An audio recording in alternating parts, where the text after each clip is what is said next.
بسم اللہ الرحمن الرحیم۔ اب دوسرا مرحلہ اس نیٹ ورک کا شروع ہوتا ہے غیبت امام زمانہ کے بعد، کہ آپ کے علماء نے اس مکتب کو کیسے مضبوط کیا۔ شیخ بہائی شاہ عباس کے رائٹ ہینڈ، شیعہ علماء مغلوں کے حکومت کے اندر داخل ہو گئے، شیعہ علماء شاہ عباس کے آفس کے اندر داخل ہو گئے۔ شاہ عباس اگر کوئی کام کرتا تو شیخ بہائی سے پوچھ کے کرتا۔ امام رضا کا روزہ بنانا ہے شیخ بہائی، کوئی عمارت بنانی ہے شیخ بہائی۔ حکومتوں کے سسٹم کے اندر گئے تاکہ نظام تشیع کو کیا کیا جائے، مضبوط کیا جائے۔ اقتصادیات خمس کے نام سے۔ آج کیوں مخالفین تقلید مسئلہ مجتہد سے نہیں ہے، مسئلہ نظام ولایت، مطلب اگر کوئی مجتہد ہے تو لیڈرشپ ہے، اور اس کے پاس پیسہ ہے تو اکنامک سسٹم ہے۔ ایک 90 سال کا بوڑھا نجف میں بیٹھ کے بلینز آف ڈالر اس کے پاس آ جاتے ہیں بغیر کسی محنت کے کیے، ہر بندہ اسے بھیج رہا ہے۔ یہ کیا نظام ہے؟ ایک بندہ اپنے مال سے اگر $1 ملین کماتا ہے، $2 لاکھ سال میں بھیج رہا ہے، اور اس طرح کے لاکھوں لوگ ہیں جو اپنے پیسے بھیجتے ہیں۔ یہ کیا ہے؟ یہ نظام ہے۔ اب وہاں پیسہ جائے گا تو اس سے کیا چلے گا؟ نظام چلے گا۔ حشد الشعبی کی تنخواہیں آیت اللہ عظمہ سیستانی نے خمس کے سہم امام سے ادا کی ہوئی ہیں۔ مطلب اگر آپ کے پاس پیسہ نہیں تو آپ نظام نہیں چلا سکتے، لیکن پیسہ ہو پر لیڈرشپ نہیں تو اس کا بھی فائدہ نہیں ہے۔ تو اہل بیت نے ایک نظام دیا۔ چوتھے امام کی میں نے اس اشرے میں چھوٹی سی مثال دی تھی، صرف اشارہ کر رہا ہوں، اس کی تفصیل میں نہیں جانا چاہتا، کہ امام نے اس لمبے عرصے امامت میں کیا کیا۔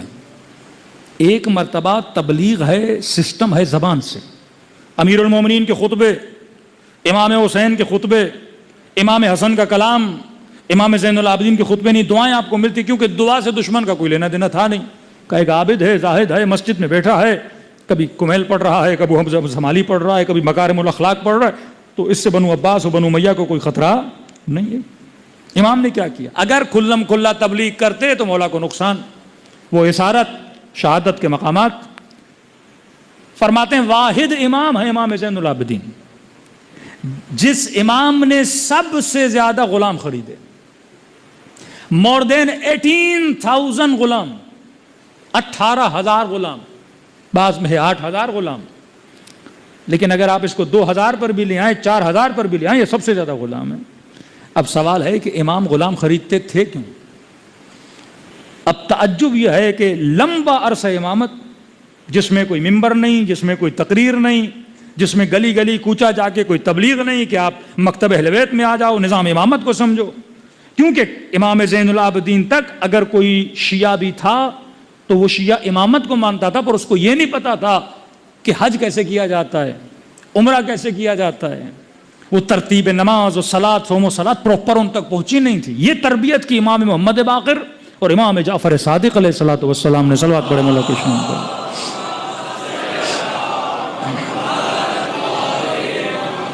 وہ تربیت تب شروع ہوئی۔ اب 5 منٹ کے لیے سوچ رہی، ایک ایسا امام جو گلی کوچوں میں نہیں گئے، جنہوں نے کھلم کھلا تبلیغ نہیں کی، اور لمبا عرصہ امامت ہے، جب وہ دنیا سے جاتے ہیں، 5ویں امام، 6ٹھے امام، اور جب ان کی امامت آتی ہے اور وہ جب مسند درس اور علم بانٹنے کی مسند پہ بیٹھتے ہیں، تو اس امام کے درس میں شرکت کرنے والے شاگردوں کی تعداد 2,000 سے لے کے 4,000 کی۔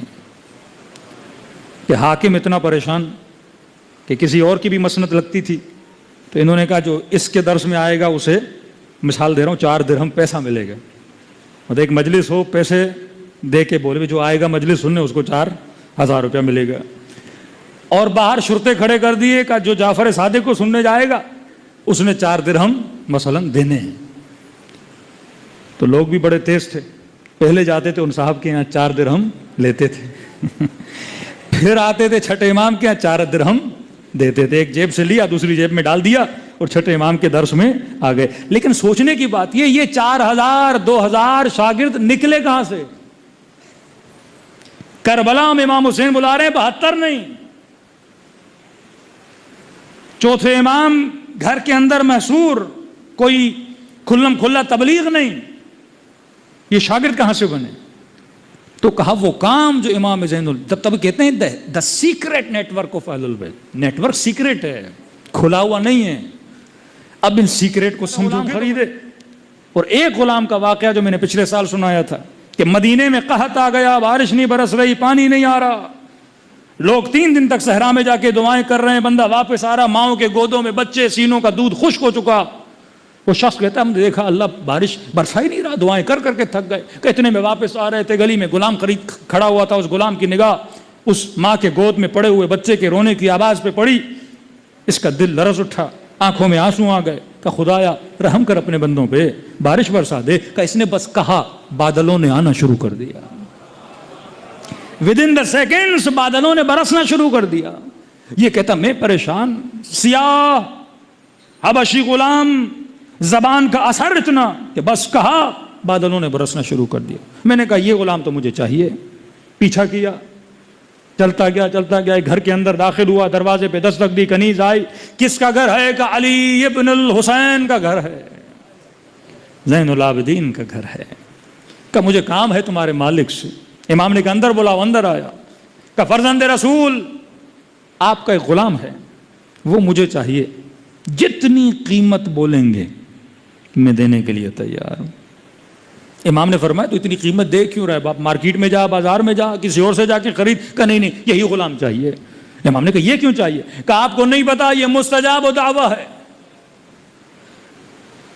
جس نے مستجاب الدعوہ بنایا اسے کہیں کہ آپ کو نہیں پتا یہ مستجاب الدعوہ ہے. امام نے کہا اچھا کون سا غلام ہے؟ سب کو بلایا, کثرت میں غلام تھے. کہ یہ والا. امام نے غلام کو دیکھا. کہ غلام کب سے تو کرامتیں دکھلانے لگا؟ کہ مولا واللہ میں نے کوئی کرامت نہیں دیکھا. یہ کہہ رہا ہے تو نے دعا کی خدا نے بارش برسا دی. کہ مولا میں نے بس زبان سے لفظ نکالے, اب رب کی مرضی, جس کی آواز کو سنیں نہ سنیں باقی عطا سب آپ کی ہے. امام نے کہا میں نے آج تک خریدے ہوئے غلام کو واپس بیچا نہیں ہے. تو اگر خریدنے آیا ہے اور یہ غلام اتنا اچھا ہے, میں زین العابدین اسے آزاد کر دیتا ہوں. اب اس کی مرضی ہے یہ تیری غلامی میں آئے نہ آئے. کہتے ایک دعا اس غلام نے بازار میں کی تھی, خدایا بارش برسا دے. جیسے چوتھے امام نے کہا میں نے آزاد کر دیا, اس غلام نے صدا بلند کی, فرمایا پروردگارا زندگی تب تک پسند تھی جب تک زین العابدین کی غلامی میں تھا.